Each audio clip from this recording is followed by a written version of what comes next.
hay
nên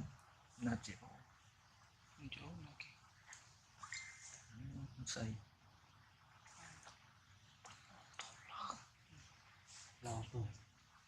nước chịu phong mình làm khai phần phong cái đồ trong đó còn là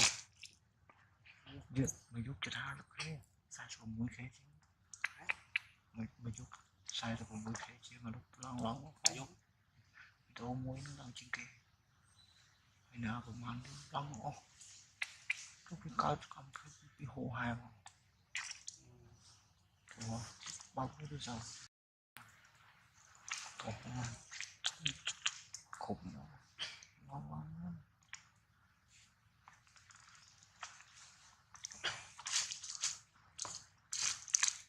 khi mà cái vấn đề thảo luận về khó khăn quá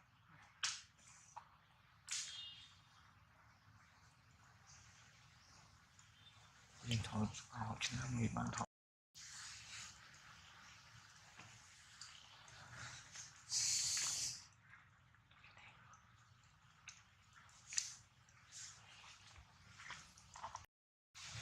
thế á chết hai đấyถ้าจำเป็นเคยเอากัดประมาณถ้าจำเป็นเคยจะหมดอัพเคยกับเคย ลองออก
chị ôm rồi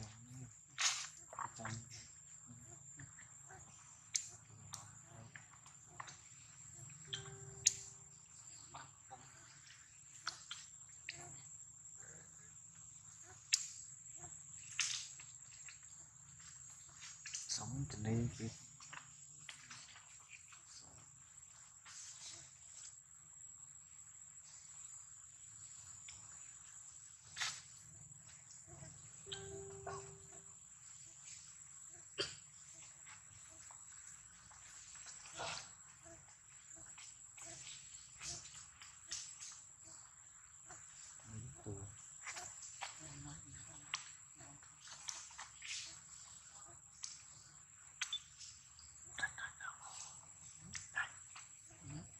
tu đại nhân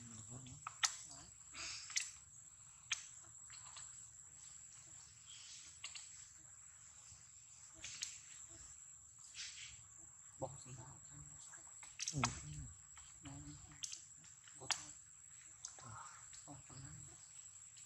mình đi kiếm nhau mà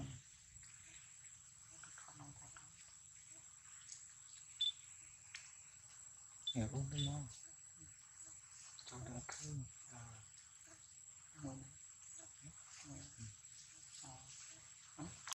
chỗ này chỉ cho lên cái sụt đó ba cái sụt thằng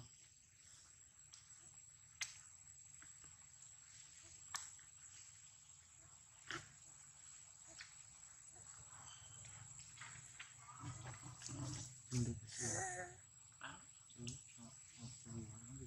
cái sụt cho